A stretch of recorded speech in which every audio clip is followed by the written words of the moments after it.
ಆಸೆ ಇವತ್ತಿನ ಸಂಚಿಕೆ. ಸೂರ್ಯ ಡ್ರೈವಿಂಗ್ ಸ್ಕೂಲ್ ಓಪನ್ ಮಾಡ್ತಿರ್ತಾನಲ್ವ, ಅದ್ರದ್ದು ಬೋರ್ಡ್ನ ತಂದು ಗೇಟ್ ಹತ್ರ ಹಾಕಿರ್ತಾನೆ.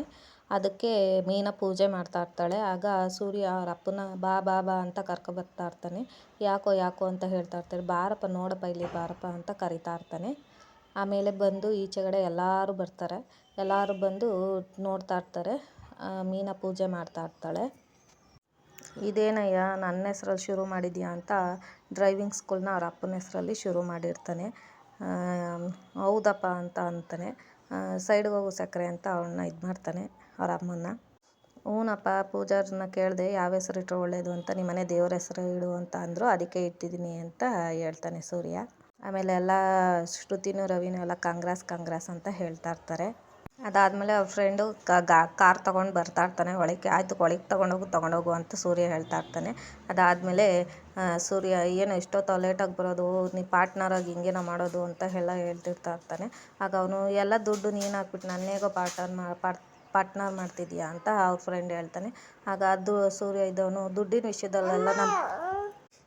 ವಿಷಯನೆಲ್ಲ ನಮ್ಮ ಮಧ್ಯೆ ತರಬೇಡ ಕಣೋ ಅಂತ ಸೂರ್ಯ ಹೇಳ್ತಾನೆ. ಆಗ ಅವರಪ್ಪ ಎಲ್ಲದರಲ್ಲೂ ಜೊತೆಯಾಗಿ ಮಾಡ್ಕೊಂಡಿದ್ದೀರ, ಇಬ್ಬರೂ ಸೇರಿಕೊಂಡು ಮಾಡ್ಕೊಳ್ಳಿ ಅಂತ ಹೇಳ್ತಾರೆ ಅವರಪ್ಪ.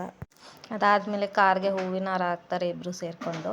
ಆಮೇಲೆ ಇಲ್ಲಿ ಮನೋಜ್ ಅವ್ರ ಅಮ್ಮಂಗೆ, ಅಮ್ಮ ನಾನು ನಿನ್ನ ಹೆಸ್ರಲ್ಲಿ ಆಫೀಸ್ ತೆಗ್ದಿದ್ದೀನಲ್ಲ, ಅದಕ್ಕೆ ಅವನು ಇಲ್ಲಿ ಡ್ರೈವಿಂಗ್ ಸ್ಕೂಲ್ ತೆಗ್ದಿದ್ದಾನೆ ಅಪ್ಪನ ಹೆಸ್ರಲ್ಲಿ, ಹೊಟ್ಟೆ ಉರಿ ಅಂತ ಹೇಳ್ತಾ ಇರ್ತಾನೆ ಮನೋಜ. ಅದೆಲ್ಲ ಅವರಿಗೆಲ್ಲೋ ಗೊತ್ತಾಗುತ್ತೆ, ಅದು ಸಿಹಿ ಗೆಣಸು ಅಂದ್ಕೊಂಡವ್ರೆ ಅವಳನ್ನ, ಅದು ಕಾಳು ಮೆಣಸು ಅಂತ ಅವ್ರಿಗೆಲ್ಲ ಗೊತ್ತಾಗುತ್ತೆ, ಅವು ಅಡಗಿತ್ತಿ ಅಂತ ಅವ್ರ ಅಮ್ಮ ಬೈತಾ ಇರ್ತಾಳೆ. ಆಮೇಲೆ ಅಪ್ಪ ಬಾ ಪೂಜೆ ಮಾಡು ಅಂತ ಸೂರ್ಯ ಕರೀತಾನೆ. ನಾನು ಬೇಡ ಕಣೋ ಅಂದ್ಬಿಟ್ಟು ಆಮೇಲೆ ಶಾಂತಿ ನೀನು ಬಂದು ಮಾಡು ಅಂತ ಹೇಳ್ತಾ ಇರ್ತಾನೆ.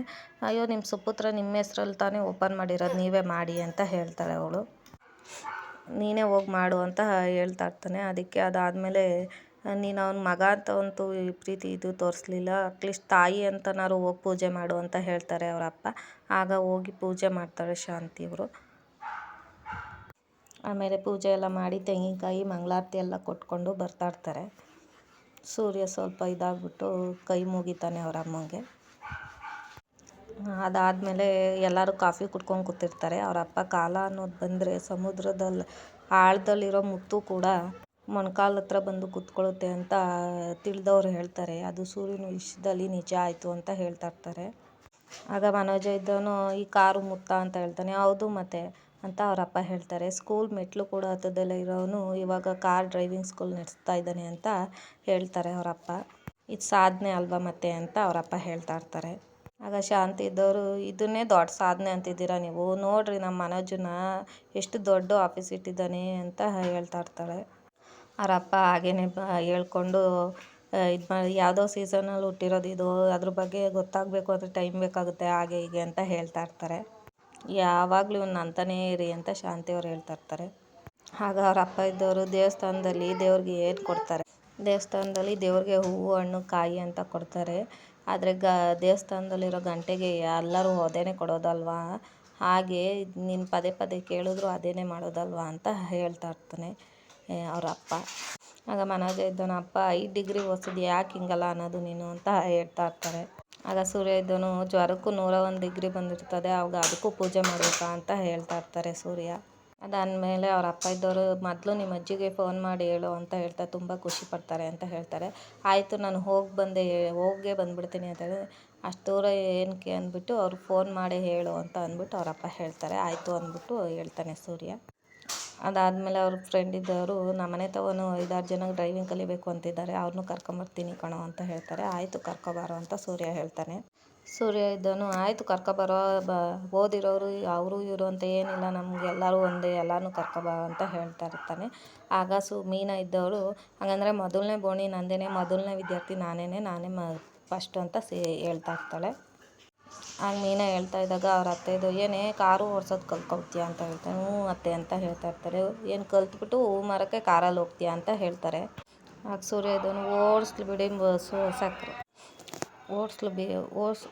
ಬಿಡಿ ಸಕ್ಕರೆ, ಇವತ್ತು ಹೂವು ಮಾರೋಳು ನಾಳೆ ಫ್ಲವರ್ ಮರ್ಚೆಂಟು ಅಂತ ಹೇಳ್ತಾ ಇರ್ತಾನೆ ಸೂರ್ಯ. ಹೆಂಡ್ತಿ ಸ್ಕೂಲಿಗೆ ಸೇರ್ಬೇಕಾದ್ರೆ ನನಗೆ ಫ್ರೀಯಾಗಿ ಕರ್ಕೊಬಿಡ್ತೀಯ, ದುಡ್ಡು ಗಿಟ್ಟು ಕಟ್ಟಲ್ವಾ ಅಂತ ಹೇಳ್ತಾ ಇರ್ತಾರೆ. ಆಗ ಚೆಕ್ ಬರ್ಕೊಡ್ತೀನಿ ಅಂತ ಮೀನಾ ಹೇಳ್ತಾಳೆ. ಆಗ ಪಕ್ಕದಲ್ಲೇ ರೋಹಿಣಿ ಇದ್ದವಳು, ಇದೇನು ಎಲ್ಲದಕ್ಕೂ ಚೆಕ್ ಬುಕ್ ಬರಿಬೇಕಾ ಅಂತ ಹೇಳ್ತಾ ಇರ್ತಾರೆ. ಆಗ ಶಾಂತಿ ಇದ್ದವ್ರ ಅತ್ತೆ ಇದ್ದವರು, ಅಲ್ಪಂಗೆ ಅರ್ಧರಾತ್ರಿಲಿ ಚೆಕ್ ಸಿಕ್ಕಿದ್ರೆ ಅರ್ಧರಾತ್ರಿಲೂ ಬರೀತಾರೆ ಅಂತ ಹೇಳ್ತಾ ಇರ್ತಾರೆ. ಆಗ ಪಕ್ಕದಲ್ಲೇ ಕೂತಿದ್ದ ರವಿ, ಅದನ್ನ ಯಾಕಮ್ಮ ಅಲ್ಪತನ ಅಂತೀಯ, ಗರ್ವ ಅನ್ನು, ಸ್ವಾಭಿಮಾನ ಅನ್ನು ಅಂತ ಹೇಳ್ತಾ ಇರ್ತಾರೆ. ಏನು ಇಲ್ದಲೆ ಮನೇಲಿ ಪಾತ್ರೆ ತೊಳ್ಕೊಂಡು ಕೂತಿದ್ದಿದ್ದು ಅತ್ತೆ ಇವಾಗ ಯಾವ ಮಟ್ಟದಲ್ಲಿ ಬೆಳೆದಿದ್ದಾರೆ ನೋಡಮ್ಮ ಅಂತ ಹೇಳ್ತಾನೆ ರವಿ. ಅದಕ್ಕೆ ನಮ್ಮನೆ ವಾಸ್ತುನೇ ಕಾರಣ ಕಣೋ ಅಂತ ಅವ್ರ ಅತ್ತೆ ಹೇಳ್ತಾರೆ. ಆ ದೇಹಿ ಅಂತ ಬಂದವರು ದೇಶದಲ್ಲಿ ದೊಡ್ಡ ವ್ಯಕ್ತಿ ಮಾಡಿಬಿಡ್ತದೆ ಗೊತ್ತಾ ಅಂತ ಹೇಳ್ತಾ ಇರ್ತಾರೆ.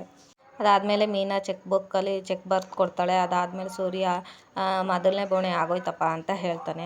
ಅವ್ರ ಅತ್ತೆ ಇದ್ದವರು, ಏನಮ್ಮ ಶ್ರುತಿ ನೀನು ಕಾರ್ಗಿರ್ ಕಲ್ತಿಲ್ವಾ ಅಂತ ಹೇಳ್ತಾ, ಇಲ್ಲ ಅತ್ತೆ ನನಗೇನು ಅದ್ರ ಮೇಲೆ ಇಂಟ್ರೆಸ್ಟ್ ಇಲ್ಲ ಅಂತ ಹೇಳ್ತಾ ಇರ್ತಾರೆ. ಆಗ ಅಕಸ್ಮಾತ್ ತಗೊಂಡ್ರೆ ಅಂತ ರೋಹಿಣಿ ಹೇಳ್ತಾ ಇರ್ತಾಳೆ. ಆಗ ರವಿ ಇಲ್ವಾ ಅಂತ ಹೇಳ್ತಾರೆ. ಅಕಸ್ಮಾತ್ ಇಲ್ಲ ಅಂದರೆ ಡ್ರೈವರ್ನ ಇಟ್ಕೊತೀನಿ ಅಂತ ಹೇಳ್ತಾಳೆ ಶ್ರುತಿ. ಅವ್ರ ಅಮ್ಮ ಇದ್ದವರು, ಅವ್ರ ಅತ್ತೆ ಇದ್ದವರು, ಹಂಗೇನು ಬೇಡ ಇಲ್ಲೇ ಇಲ್ವಾ, ಅವನಿಗೆ 4-5 ಸಾವಿರ ಕೊಟ್ಟರೆ ಅವನೇ ಡ್ರೈವರ್ ಆಗ್ತಾನೆ ಅಂತ ಹೇಳ್ತಾರೆ. ಅವಳೇ ಓಡಿಸ್ತಾಳೆ ಅಂತ ಅವ್ರ ಅತ್ತೆ ಹೇಳ್ತಿರ್ಬೇಕಾದ್ರೆ ಶ್ರುತಿ ಇದ್ದವಳು, ಮೀನವ್ರು ಯಾಕೆ ಅತ್ತೆ, ನಿಮ್ಮ ಮನೋಜ ಇದ್ದಾರಲ್ಲ ಅಷ್ಟು ಡಿಗ್ರಿ ಆಫೀಸು ಎಲ್ಲ ಮಡಿಕೊಂಡಿರೋರು, ಅವರೇನೆ ಬರಲಿ, ಬೇಕಾದ್ರೆ 2,000 ಎಕ್ಸ್ಟ್ರಾ ಕೊಡ್ತೀನಿ ಅಂತ ಹೇಳ್ತಾಳೆ ಶ್ರುತಿ. ಮನೋಜ ಇದ್ದಾನೆ, ಇದೆಲ್ಲ ಜಾಸ್ತಿ ಆಯಿತು ನಿನಗೆ, ಯಾರಿಗೆ ಡ್ರೈವರ್ ಆಗಿ ಹೋಗೋದು. ಆಗ ಶ್ರುತಿ ಇದ್ದವಳು, ನಿನಗಾದರೆ ಮಾತ್ರ ಅದು ಅವಮಾನನ, ಮೀನವ್ರಿಗೆ ಸೂರ್ಯವ್ರಿಗಾದ್ರೆ ಅದಕ್ಕೆ ಲೆಕ್ಕಕ್ಕಿಲ್ವಾ ಅಂತ ಹೇಳ್ತಾರೆ. ಆಗ ರವಿ ಇದ್ದವನು, ಡ್ರೈವಿಂಗ್ ಬರುತ್ತೆ ಅಂತ ಮಾತ್ರಕ್ಕೆ ಎಲ್ಲರೂ ಡ್ರೈವರ್ ಆಗಬೇಕು ಅಂತ ಏನಿಲ್ಲಮ್ಮ ಅಂತ ಹೇಳ್ತಾ ಇರ್ತಾನೆ. ಅದಾದ್ಮೇಲೆ ಸೂರ್ಯ, ಅದಕ್ಕೆಲ್ಲ ನಾವೇನು ತಲೆ ಕೆಡಿಸ್ಕೊಳ್ಳಲ್ಲ ಬಿಡು ಅಂದ್ಬಿಟ್ಟು, ಚಿತ್ತ ನಡಿ, ಅದಕ್ಕೆ ಏನೇನು ಮಾಡಬೇಕು ಡ್ರೈವಿಂಗ್ ಸ್ಕೂಲ್ಗೆ ಏನೇನೋ ಇದೆಲ್ಲ ಇರುತ್ತೆ, ಹೋಗೋದೆಲ್ಲ ಇದು ಮಾಡ್ಕೊಂಡು ಬರೋಣ ಅಂದ್ಬಿಟ್ಟು ಅವನ್ನ ಕರ್ಕೊಂಡು ಹೋಗ್ತಾನೆ. ರೂಲ್ಸು ರೆಗ್ಯುಲೇಷನ್ಸ್ ಎಲ್ಲ ಇರುತ್ತೆ, RTO ಆಫೀಸ್ಗೆ ನಡಿಯೋ ಹೋಗೋಣ ಅಂದ್ಬಿಟ್ಟು ತಿಳ್ಕೊಳ್ಳೋಣ ಅಂದ್ಬಿಟ್ಟು ಅವನ್ನ ಕರ್ಕೊಂಡು ಹೋಗ್ತಾನೆ. ಅದಾದಮೇಲೆ ಎಲ್ಲ ಮನೆಗೆ ಹೋಗ್ತಾರೆ. ಅದಾದಮೇಲೆ ರೋಹಿಣಿ ಮತ್ತು ಮನೋಜ ರೂಮ್ಗೆ ಹೋಗ್ಬಿಟ್ಟು, ರೋಹಿಣಿ ಕಲ್ತ್ಕೊಂಡು ಬದುಕು ಬಾಳೋದು ಈ ರೀತಿ ನೋಡಿ ಕಲ್ತ್ಕೊಳ್ಳಿ ಅಂತ ಹೇಳ್ತಾ ಇರ್ತಾಳೆ ಮನೋಜ್ಗೆ. ನಾನೇನು ಕಲಿಬೇಕು ರೋಹಿಣಿ ಅಂತ ಹೇಳ್ತಾನೆ. ಆಗ ಸೂರ್ಯನ ಬುದ್ಧಿ ನೋಡಿ ಕಲೀರಿ ಅಂತ ಹೇಳ್ತಾಳೆ. ಅವ್ನು ನೋಡಿ ನಾನು ಕಲಿಬೇಕಾ, ನನ್ನ ಲೆವೆಲ್ ಏನು ಅವನ ಲೆವೆಲ್ ಏನು ಅಂತ ಮನೋಜ ಹೇಳ್ತಾನೆ.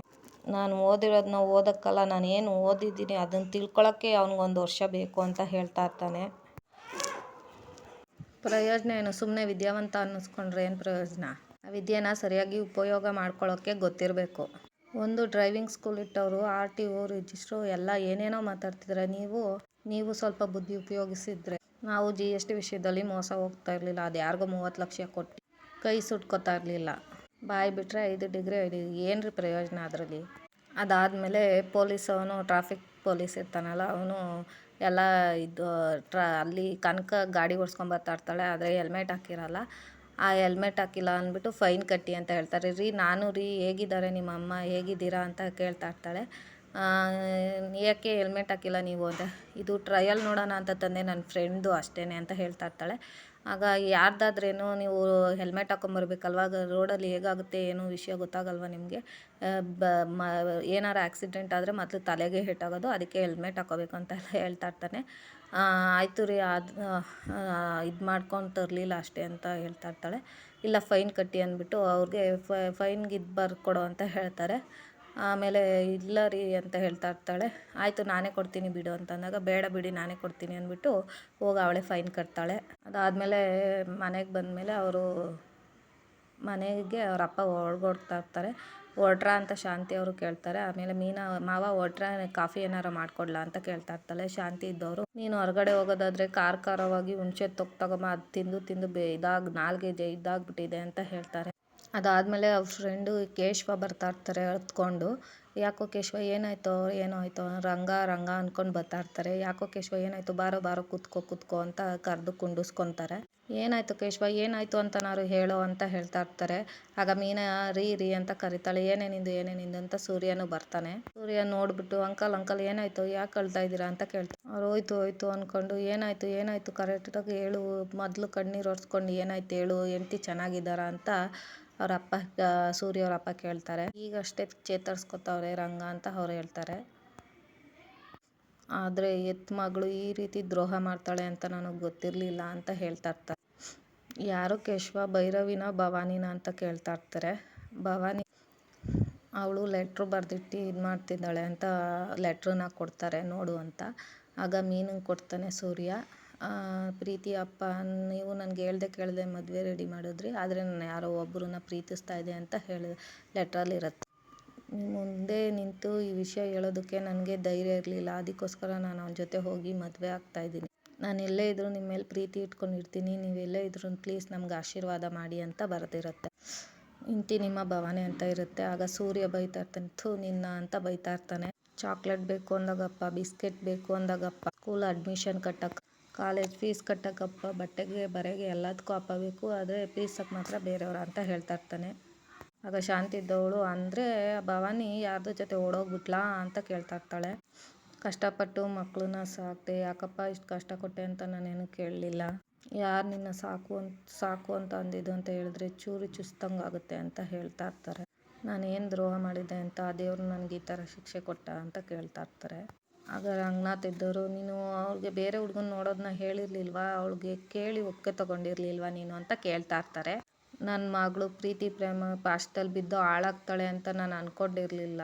ಪ್ರೀತಿಸಿದವ್ರು ಎಲ್ಲರೂ ಹಾಳಾಗ್ತಾರೆ ಅಂತ ಯಾಕಯ್ಯ ಅನ್ಕೊಂತೀಯ? ನೋಡು, ಸೂರ್ಯಂಗೋ ಮನೋಜಂಗೋ ನಾವೇ ಹೆಣ್ಣು ಹುಡುಕಿ ಮದುವೆ ಮಾಡಿದ್ವಿ, ಆದರೆ ರವಿ ತಾನೇ ಪ್ರೀತಿಸ್ಬಿಟ್ಟು ಮದುವೆ ಆದ. ಈಗ ಇಬ್ರು ಚೆನ್ನಾಗಿಲ್ವಾ? ನೀನು ನಿನ್ನ ಮಗಳ ಹತ್ರ ಒಂದು ಮಾತು ಹೇಳಿ ಅವಳ ಹತ್ರ ಒಪ್ಪಿಗೆ ತಗೊಬೇಕಾಗಿತ್ತು ಕಣಯ್ಯ ಅಂತ ಹೇಳ್ತಾ ಇರ್ತಾರೆ. ಎಲ್ಲರಿಗೂ ಸತ್ಯ ಗೊತ್ತಾದರೆ ಅವ್ರ ಮುಂದೆ ಎಲ್ಲ ಹೇಗೋ ನಾನು ತಲೆ ಎತ್ಕೊಂಡು ಓಡಾಡಲಿ ಅಂತ ಹೇಳ್ತಾ ಇರ್ತಾರೆ. ನನ್ನ ಹೆಂಡ್ತಿಗೆ ವಿಷಯ ಗೊತ್ತಾದರೆ ಬದುಕ್ತಾಳ ರಂಗ ಅಂತ ಹೇಳ್ತಾ ಇರ್ತಾರೆ. ಅಲ್ಲ ಹಾಗಂತ ಕುತ್ಕೊಂಡಿಲ್ಲತ್ರ ಆಗುತ್ತಣ್ಣ, ಎಲ್ಲಿದ್ದಾನೋ ಹುಡುಗ, ಎಲ್ಲೋಗಿದ್ದಾನೋ ಅಂತ ಹೇಳ್ತಾ ಇರ್ತಾರೆ ಶಾಂತಿ. ಏನು ಎತ್ತ ಅಂತ ವಿಚಾರಿಸಿ ಮಗಳನ್ನ ಕದ್ದು ಬುದ್ಧಿ ಹೇಳಬೇಕಲ್ವಾ, ಆಮೇಲೆ ಅದೇನು ತೀರ್ಮಾನ ಆಗುತ್ತೋ ನೋಡಬೇಕು ಅಂತ ಹೇಳ್ತಾರೆ ಶಾಂತಿ ಅವರು. ಅವ್ರ ಗಂಡ ಇದ್ದವರು ರಂಗನಾಥ್ ಇದ್ದವರು ಅದು ನಿಜ ಅಂತ ಹೇಳ್ತಾ ಇರ್ತಾರೆ. ಕೇಶವ, ಅವಳು ಎಲ್ಲಿ ಕೆಲ್ಸಕ್ಕೆ ಹೋಗ್ತಾಯಿದ್ಲು, ಏನೇನು ಮಾಡ್ತಿದ್ಲು, ಅದನ್ನೆಲ್ಲ ಕಲೆಕ್ಟ್ ಮಾಡಬೇಕಾಗಿತ್ತು ಅಂತ ಹೇಳ್ತಾ ಇರ್ತಾರೆ. ನಮ್ಮ ಸೂರ್ಯಂಗೆ ಹೇಳಪ್ಪ, ಸೂರ್ಯ ಹೋಗಿ ನೋಡ್ಕೊಂಬರ್ತಾನೆ ಅಂತ ಅವರಪ್ಪ ಹೇಳ್ತಾರೆ. ನನಗೆ ಗೊತ್ತಪ್ಪ ಅವ್ರು ಎಲ್ಲಿ ಕೆಲಸ ಮಾಡ್ತಾಯಿದ್ಲು ಅಂತ, ನಾನು ಅಂಕಲ್ ಅದು ಮೆಡಿಕಲ್ ಸ್ಟೋರ್ ಅಲ್ಲಲ್ವಾ ಅಂತ ಹೇಳ್ತಾ ಇರ್ತಾನೆ ಸೂರ್ಯ. ನಾನೇ ಒಂದು 2-3 ಸಲ ನೋಡಿದ್ದೀನಿ ಕಣಪ್ಪ ಅಂತ ಹೇಳ್ತಾ ಇರ್ತಾನೆ ಸೂರ್ಯ. ತಲೆ ತೆಗೆಸ್ಕೊಂಡು ಹೊರಟ್ರೆ ಮನೇಲೇ ಬಂದು ತಲೆ ಎತ್ತುತ್ತಾ ಇದ್ದಿದ್ದು ಹುಡುಗಿ, ಅಂಥ ಹುಡುಗಿ ಹಿಂಗೆ ಮಾಡುತ್ತೆ ಅಂತ ಅಂದ್ಕೊಂಡಿರ್ಲಿಲ್ಲ. ಸರಿ ಆಯ್ತು ರೀ, ನಾನು ಹೋಗಿ ನೋಡ್ಕೊಂಬರ್ತೀನಿ ಅಂದ್ಬಿಟ್ಟು ಸೂರ್ಯ ಹೊಡ್ತಾನೆ. ಮೀನಾ ನಾನು ಬರ್ತೀನಿ ರೀ ಅಂತ ಹೇಳ್ತಾಳೆ. ಅವರಿಬ್ಬರು ಮೆಡಿಕಲ್ ಸ್ಟೋರ್ಗೆ ಹೋಗ್ತಾರೆ. ಅದಾದಮೇಲೆ ಸೂರ್ಯ ಮೆಡಿಕಲ್ ಸ್ಟೋರಿಗೆ ಬಂದು ಅಲ್ಲಿ ಒಬ್ಬರು ನಿಂತಿರ್ತಾರೆ. ಅವ್ರನ್ನ ಮೆಡಿಕಲ್ ಸ್ಟೋರ್ ಅವ್ರ ಹತ್ರ ಬಂದು ಏನು ಬೇಕು ಅಂತ ಕೇಳ್ತಾರೆ ಅವರು. ಅದಕ್ಕೆ ಸೂರ್ಯ ಒಂದು ಸತ್ಯ ಬೇಕಾಗಿತ್ತು ಅಂತ ಹೇಳ್ತಾ ಇರ್ತಾನೆ. ಇದು ಮೆಡಿಕಲ್ ಸ್ಟೋರ್ ಸರ್ ಅಂತ ಹೇಳ್ತಾ ಇರ್ತಾನೆ. ನಾವು ಏನು ಹೇಳ್ತಿದ್ರೆ ಅದು ನಿನ್ಗೆ ಸರಿಯಾಗಿ ಗೊತ್ತು, ಅದೇನು ನಿಜ ಅಂತ ನೀನು ಹೇಳಿಬಿಟ್ರೆ ಸರಿ ಹೋಗುತ್ತೆ ಅಂತ ಹೇಳ್ತಾನೆ ಸೂರ್ಯ. ಅದೆಲ್ಲ ನಂಗೆ ಗೊತ್ತಿಲ್ಲ ಸರ್, ಅವ್ರು 3 ದಿವಸದಿಂದ ಕೆಲ್ಸಕ್ಕೆ ಬಂದಿಲ್ಲ ಅಂತ ಹೇಳ್ತಾರೆ. ಆಗ ಸೂರ್ಯ ಇದ್ದವನು, ಅವ್ರು 3 ದಿವಸದಿಂದ ಕೆಲ್ಸಕ್ಕೆ ಬಂದಿಲ್ಲ ಅಂತ ಅವ್ರ ಮನೆಯವ್ರಿಗೆ ಗೊತ್ತಾ ಅಂತ ಹೇಳ್ತಾರೆ. ಸರ್ ಅದೆಲ್ಲ ನೀವ್ಯಾಕೆ ಕೇಳ್ತಾ ಇದ್ದೀರಾ ಅಂತ ಹೇಳ್ತಾ ಇರ್ತಾಳೆ. ಮೀನಾ ಇದ್ದಳು, ಸರ್ ನೀವು ಹೊರಗಡೆ ವೆಯ್ಟ್ ಮಾಡಿ ಅಂತ ಹೇಳಿಬಿಟ್ಟು ಇದು ಮಾಡ್ತಾಳೆ ಸೂರ್ಯನ. ಆ ಮೀನಾ ಇದ್ದವಳು, ಏನಮ್ಮ ನೀನು CID ಆಫೀಸರ್ನೇ ಯಾರನ್ನು ಏನು ಅಂತ ಕೇಳ್ತಾ ಇದೆಯಾ ಅಂತ ಹೇಳ್ತಾರೆ. ಅವ್ರು CID ಆಫೀಸರಾ ಅಂತ ಅವಳು ಹೇಳ್ತಾಳೆ. ಹೌದು, ಭವಾನಿ ಕೇಸು ದೊಡ್ಡ ವಿಷಯ ಆಗಿ CID ಆಫೀಸ್ ಗಂಟ ಬಂದಿದೆ ಅಂತ ಮೀನಾ ಹೇಳ್ತಾಳೆ. ನಿಂಗೆ ವಿಚಾರದಲ್ಲಿ ಏನೇ ಗೊತ್ತಿದ್ರು ಅದೆಲ್ಲ ನಮ್ಮ ಹತ್ರ ಹೇಳಿದ್ರೆ ಸರಿ ಅಂತ ಮೀನಾ ಹೇಳ್ತಾಳೆ. ಮೇಡಮ್ ನಮಗೆ ಇದೆಲ್ಲ ಬೇಡ ಮೇಡಮ್, ನಾವು ತಿಂಗಳು ಸಂಬಳಕ್ಕೆ ಕಾಯೋರು ಅಂತ ಹೇಳಿ. ಆಯಿತು, ನೀನು ಇದೇ ಬೀದಿ ಬದಿಲಿ ಬಂದು ನಮ್ಮ ಹತ್ರ ವಿಷಯ ಎಲ್ಲ ಬಂದು ಹೇಳು ಅಂದ್ಬಿಟ್ಟು ಮೀನಾ ಹೇಳ್ಬಿಟ್ಟು ಹೊರಡ್ತಾಳೆ. ಆಮೇಲೆ ಈ ಕಡೆ ಬಂದು ಮೋಹನ, ನನಗೆ ಈ ರೀತಿ ಎಲ್ಲ ಮಾಡ್ತಾನೆ ಅಂತ ಅಂದ್ಕೊಂಡಿರಲಿಲ್ಲ ಅಣ್ಣ ಅಂತ ಮೋಹನ ಅವ್ರ ಅಮ್ಮ ಹೇಳ್ತಾ ಇರ್ತಾರೆ.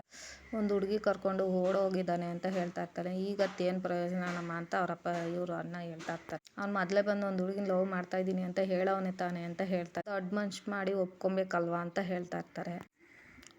ಅವ್ನು ಇಷ್ಟಪಟ್ಟವ್ರನ್ನ ಅವ್ನು ಮದುವೆ ಆಗೋದ್ರಲ್ಲಿ ಏನು ಅಂತ ಹೇಳ್ತಾ ಇರ್ತಾರೆ. ಅವ್ರ ಅಪ್ಪ ಇದ್ದವರು, ಹಾಗೆ ಮಾಡಿದ್ರೆ ದೊಡ್ಡವ್ರಿಗೆ ಏನು ಬೆಲೆ ಅಂತ ಹೇಳ್ತಾ ಇರ್ತಾನೆ. ಇಷ್ಟೆಲ್ಲ ಓದಿಸಿ ನಾನು ದೊಡ್ಡವ್ರು ಮಾಡಿರುವಾಗ ನಮ್ಗೆ ಅವ್ರಿಗೆ ಮದುವೆ ಮಾಡೋ ಇದು ಇರಲ್ವ ನಮಗೆ ಅಂತ ಹೇಳ್ತಾ ಇರ್ತಾರೆ ಅವರ ಅಪ್ಪ. 3 ದಿನದಿಂದ ಅವ್ನ ಮನೆಗೂ ಬಂದಿಲ್ಲ, ಅವ್ನ ಫೋನು ಸ್ವಿಚ್ ಆಫ್ ಆಗಿದೆ ಅಂತ ಅವ್ರ ಅಮ್ಮ ಹೇಳ್ತಾ ಇರ್ತಾರೆ. ತುಂಬ ಭಯ ಆಗ್ತಿದೆ ಅಂತ ಹೇಳ್ತಾರೆ. ಏನೂ ಆಗಲ್ಲ ಸುಮ್ಮನಿರವ ಅಂತ ಹೇಳಿಬಿಟ್ಟು ಸಮಾಧಾನ ಮಾಡ್ತಾ ಇರ್ತಾರೆ ಅವ್ರ ಅಣ್ಣ. ಅಲ್ಲಿಗೆ ಆ ಸಂಚಿಕೆ ಮುಗಿಯುತ್ತೆ. ಈ ವಿಡಿಯೋ ಇಷ್ಟ ಆಯಿತು ಅಂದರೆ ಪ್ಲೀಸ್ ಸಬ್ಸ್ಕ್ರೈಬ್ ಮಾಡ್ಕೊಂಡು ನೋಡಿ. Thank you for watching.